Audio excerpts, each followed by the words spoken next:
ನಮಸ್ಕಾರ ಎಲ್ಲರಿಗೂ. ನೀವು ನೋಡ್ತಾ ಇದ್ದೀರಾ ಕ್ರಿಕೆಟ್ ಜಗತ್ತು. ಎಲ್ಲರಿಗೂ ಸ್ವಾಗತ ಸುಸ್ವಾಗತ. IPL 2024ಗೆ ಮಿನಿ ಆಕ್ಷನ್ನು ಇವತ್ತು ಸ್ಟಾರ್ಟ್ ಆಗಿದ್ದು, ಯಾವ ಟೀಮ್ಗಳು ಯಾರನ್ನ ಪಿಕ್ ಮಾಡಿದ್ದಾರೆ ಅಂತ ನೋಡೋಣ. ಮೊದಲಿಗೆ ನಮ್ಮ RCB ಬಗ್ಗೆ ನೋಡೋಣ. ಯಾವ ಪ್ಲೇಯರ್ಸ್ಗಳನ್ನು RCB ಪಿಕ್ ಮಾಡಿದೆ, ಎಕ್ಸ್ಪೆಕ್ಟೇಷನ್ಗೆ ತಕ್ಕಂಥ ಪ್ಲೇಯರ್ಸ್ಗಳನ್ನು ಪಿಕ್ ಮಾಡಿದಾರಾ ಅಥವಾ ಔಟ್ ಆಫ್ ದಿ ಸಿಲೆಬಸ್ ಆಗಿ ಪಿಕ್ ಮಾಡಿದಾರಾ ಅಂತ. ಸುಮಾರು ಜನ ಎಕ್ಸ್ಪೆಕ್ಟೇಷನ್ ಇದ್ದಿದ್ದು ಮಿಚೆಲ್ ಸ್ಟಾರ್ಕ್ನ ಬೈ ಮಾಡ್ತಾರೆ ಅಂತ. ಬಟ್ ಮಿಚೆಲ್ ಸ್ಟಾರ್ಕ್ಗೆ RCB ಬಿಡ್ಡೆ ಮಾಡೋಕೆ ಹೋಗಲಿಲ್ಲ. ಅಲ್ಜಾರಿ ಜೋಸೆಫ್ನ ಯಾರು ಯೋಚನೆ ಕೂಡ ಮಾಡಿರಲಿಲ್ಲ. ಬಟ್ ಅಲ್ಜಾರಿ ಜೋಸೆಫ್ನ ಪಿಕ್ ಮಾಡಿದ್ದಾರೆ, ಅದು 11.5 ಕೋಟಿಗೆ. ಅಲ್ಜಾರಿ ಜೋಸೆಫ್ ನಿಜವಾಗ್ಲೂ 11.5 ಕೋಟಿ ಕೊಟ್ಟು ಬೈ ಮಾಡೋವಂಥ ಪ್ಲೇಯರ ಅಂತ ಕೇಳಿದ್ರೆ ಖಂಡಿತವಾಗ್ಲೂ ಅಲ್ಲ. ಹಂಗಂತ ಅಲ್ಜಾರಿ ಜೋಸೆಫ್ ಕೆಟ್ಟ ಬೌಲರ ಹಾಗೂ ಅಲ್ಲ. ಅಲ್ಜಾರಿ ಜೋಸೆಫ್ ಡೀಸೆಂಟ್ ಬೌಲರೇ, ಒಳ್ಳೆ ಬೌಲರೇ. ಒಂದೆರಡು ಮ್ಯಾಚು ಆಫ್ ಆಗಿರ್ಬೋದು ಅಷ್ಟೇ. 4 ರಿಂದ 6 ಕೋಟಿ ಒಳಗಡೆ ಸಿಕ್ಕಿದ್ರೆ ಅಲ್ಜಾರಿ ಜೋಸೆಫು ಬೆಸ್ಟ್ ಪಿಕ್ಕೇ ಆಗೋಗಿರೋದು. ಅಂದರೆ ಅಲ್ಜಾರಿ ಜೋಸೆಫ್ RCB ಪಿಕ್ ಮಾಡಿರೋದು ಒಳ್ಳೆಯದೇ, ಆದರೆ 11.5 ಕೋಟಿಗೆ ಪಿಕ್ ಮಾಡಿರೋದು ಒಂದು ಸ್ವಲ್ಪ ಕಳವಳ ಆಗ್ತಾ ಇದೆ. ನೆಕ್ಸ್ಟ್ ಪಿಕ್ ಮಾಡಿದ್ದು RCB ಯಶ್ ದಯಾಳ್ ಅವ್ರನ್ನ. 5 ಕೋಟಿಗೆ RCB ಪಿಕ್ ಮಾಡಿರೋದು ಯಶ್ ದಯಾಳ್ನ.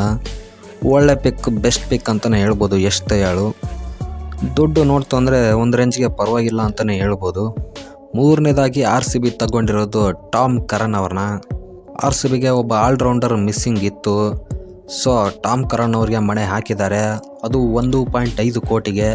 ಬೆಸ್ಟ್ ಅಂದರೆ ಬೆಸ್ಟ್ ಪಿಕ್ ಅಂತ ಹೇಳ್ಬೋದು. ಟಾಮ್ ಕರನು ಇಷ್ಟು ಚೀಪಾಗಿ ಸಿಗ್ತಾರೆ ಅಂತ ಯಾರೂ ಎಕ್ಸ್ಪೆಕ್ಟ್ ಮಾಡಿರಲಿಲ್ಲ ಅನಿಸುತ್ತೆ. ತುಂಬ ಚೀಪ್ ರೇಟಿಗೆ ಸಿಕ್ಕಿದ್ದಾರೆ ಟಾಮ್ ಕರನು. ನೆಕ್ಸ್ಟು RCB ಪಿಕ್ ಮಾಡಿದ್ದು ಲಕ್ಕಿ ಫರ್ಗ್ಯೂಸನ್ ಅವ್ರನ್ನ. ನಿಜವಾಗ್ಲೂ ಯಾರೂ ಯೋಚನೆನೂ ಮಾಡಿರಲಿಲ್ಲ ಲಕ್ಕಿ ಫರ್ಗ್ಯೂಸನ್ ಅನ್ಸೋಲ್ಡ್ ಆಗ್ತಾರೆ ಅಂತ. ಲಾಸ್ಟ್ ಸೀಸನ್ ಒಂದು ಆಫ್ ಸೀಸನ್ ಆಗಿತ್ತು ಅಷ್ಟೇ. GTಲಿದ್ದಾಗ ಸಖತ್ತಾಗಿ ಆಡಿದರು. ಎಂಥ ಗನ್ ಬೌಲರ್, ಎಂಥ ಬೆಸ್ಟ್ ಬೌಲರ್ ಲಕ್ಕಿ ಫರ್ಗ್ಯೂಸನ್ನು. 2 ಕೋಟಿಗೆ ಸಿಕ್ಕಿರೋದು ತುಂಬಾ ಒಳ್ಳೆಯ ವಿಷಯ RCBಗೆ. ಒಂದು ಬೆಂಕಿ ಬೌಲಿಂಗ್ ಬೇಕಾಗಿತ್ತು RCBಗೆ, ಅದು ಸಿಕ್ಕಿದೆ ಇವಾಗ ಅಂತ ಹೇಳ್ಬೋದು. ಅಲ್ಜಾರಿ ಜೋಸೆಫ್, ಲಕ್ಕಿ ಫರ್ಗ್ಯೂಸನ್ ಇಬ್ಬರಲ್ಲಿ ಒಬ್ಬರು ಪ್ಲೇಯಿಂಗ್ ಲೆವೆನಲ್ಲಿ ಪಕ್ಕ ಬಂದೇ ಬರ್ತಾರೆ. The next pick is RCB Swapnil Singh, left arm slow bowler and allrounder ಕೂಡ ಹೌದು. ಬ್ಯಾಟಿಂಗ್ ಕೂಡ ಆಡ್ತಾರೆ ಅಂತ ಹೇಳಿದ್ದಾರೆ.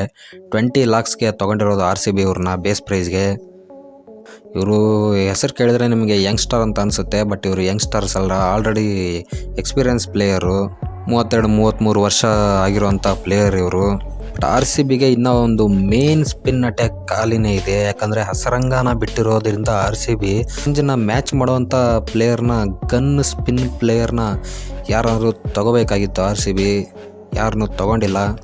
ಅಂಥ ಸ್ಪಿನ್ ಅಟ್ಯಾಕ್ ಬೇಕಾಗಿರೋದು ಇಂಡಿಯನ್ ಟೀಮಿಂದಾನೆ. ಅಂದರೆ ಇಂಡಿಯಾ ಪ್ಲೇಯರ್ ಯಾರಾದರೂ ಸ್ಪಿನ್ನರ್ನ ತಗೋಬೇಕಾಗುತ್ತೆ RCB. Next pick RCB Saurav Chauhan, left handed batter. ಅವರು ಕೂಡ 20 ಲಕ್ಷಕ್ಕೆ ಸಿಕ್ಕಿರೋದು ಬೇಸ್ ಪ್ರೈಸ್ಗೆ. ಇವರೇನೋ ಹೊಡೆಬಡಿ ಆಟಗಾರ, ಹೈಯೆಸ್ಟ್ ಸ್ಟ್ರೈಕ್ ರೇಟೆಡ್ ಬ್ಯಾಟ್ಸ್ಮನ್ ಅಂತ ತೊಗೊಂಡಿರೋದಂತೆ RCB. ಅಲ್ಲ ಗುರು, ಇಷ್ಟೊಂದು ಜನನ ಬಿಟ್ಟು ಇರೋ 23.25 ಕೋಟಿಲಿ 20 ಕೋಟಿನ ಪ್ಯಾಟ್ ಕಮಿನ್ಸ್ಗೆ ಹಾಕೋಕೆ ಹೋಗಿದ್ರಲ್ಲ RCB. ಇನ್ನ ಇದೆ ಮುಂದಿನ ವಿಡಿಯೋದಲ್ಲಿ ರೆಕಾರ್ಡ್ ಬ್ರೇಕಿಂಗ್ ಪ್ರೈಸ್ಗಳೆಲ್ಲ ಸೇಲ್ ಆಗಿದ್ದಾರೆ ಪ್ಲೇಯರ್ಸು. ಅಪರೂಪಕ್ಕೆ ಕನ್ನಡದಲ್ಲಿ ಮಾಹಿತಿಯನ್ನು ಕೇಳಿದ್ದಕ್ಕೆ ಕನ್ನಡಿಗರ ಪರವಾಗಿ ತಮಗೆ ವಂದನೆಗಳು.